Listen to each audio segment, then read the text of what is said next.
Yo, what is good, YouTube? Nine-Tail Hedgehog back for another video, and today this is an NBA topic, another one.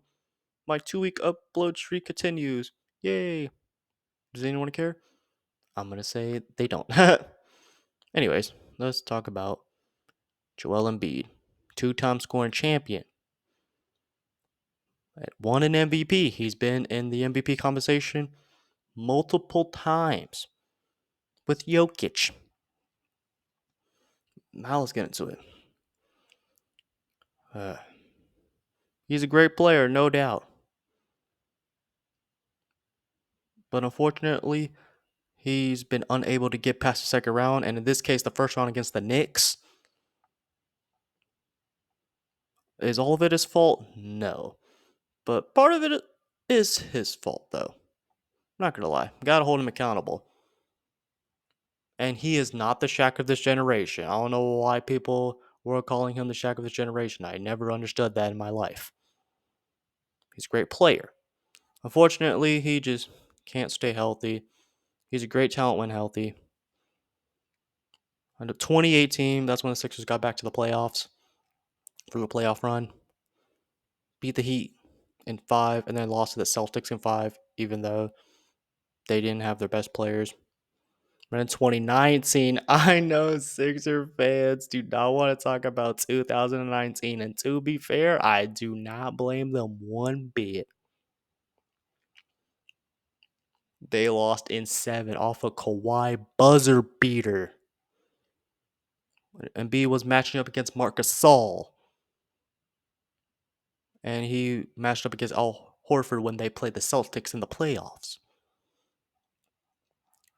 And they had Jimmy Butler too in 2019, man. And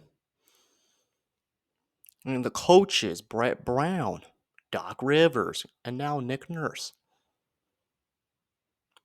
In 2020, they got swept in the bubble. Whatever.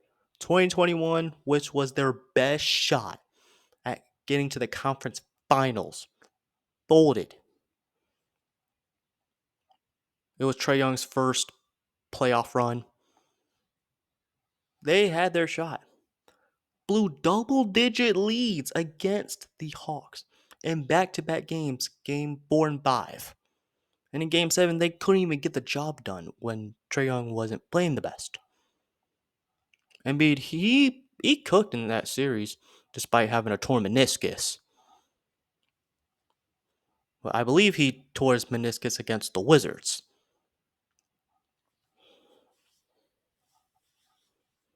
This is just us like something that keeps happening to Embiid, unfortunately. Then in 2022, they went up against the Heat in the in the second round, I mean. In the first 2 games, they didn't have Joel Embiid.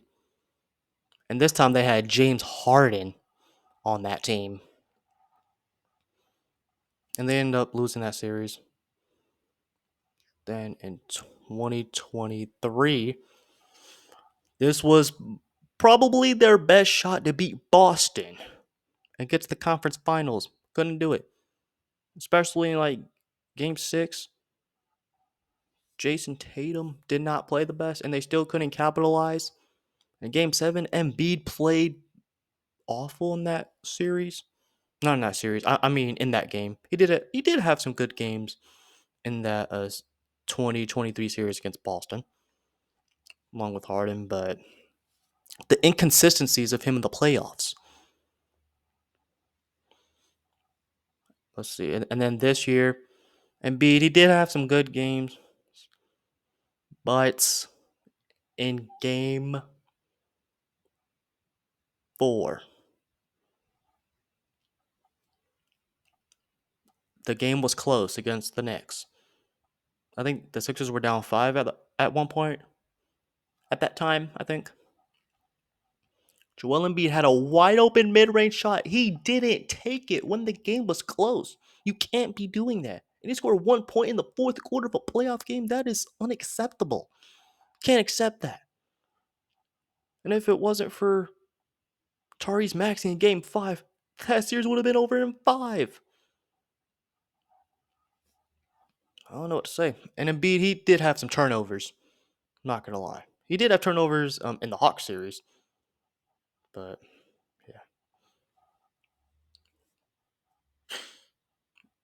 Game 6 at home in Philadelphia. The Sixers were getting beat to a pulp. And they almost came back in that game. And Embiid did his very best to get them back in that game. But unfortunately, they couldn't get it done. The thing with Joel Embiid is it's either um, he shows up and his supporting cast plays like garbage, or his supporting cast shows up and he plays like garbage. And then whenever their best player from like the opposing team doesn't play well, the Sixers end up losing. And Jokic is better than Embiid. I don't want to hear any excuses. Jokic and Giannis are both champions of Finals MVPs. Luka, Trey, been to a conference finals before Embiid. I'm not going to say all of it's his fault, but he should get some blame though. I know there's going to be Sixer fans that constantly make the excuses for Joel Embiid, and it's getting annoying at this point. He's still a great player, no doubt in my mind. Every year, the coaching changes. Brett Brown, Doc Rivers, Nick Nurse, and they still can't get the job done. The process failed. Imagine if they had Tyrese Maxey, Jimmy Butler, and Joel Embiid. They probably would have had a championship by now. Them getting rid of Jimmy Butler absolutely hurt the Sixers and Embiid's chances of winning a championship. They just gotta get the right pieces. They even tried with James Harden. They couldn't get it done at all.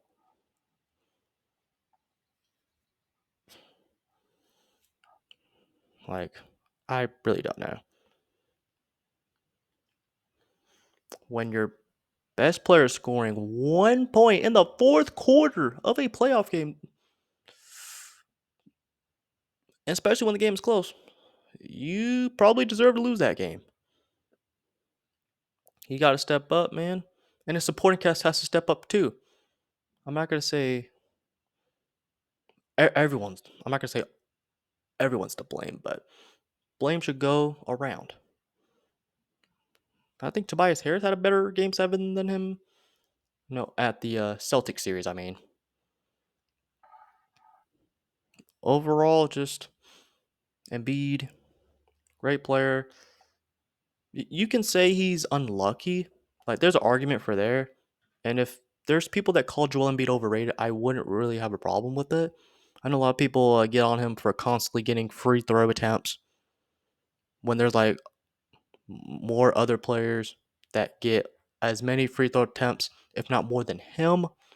People get on him for ref baiting, constantly getting cheap calls, flopping. And maybe I could see why. But anyways, I've gone on for too long. Hope you guys have a good one.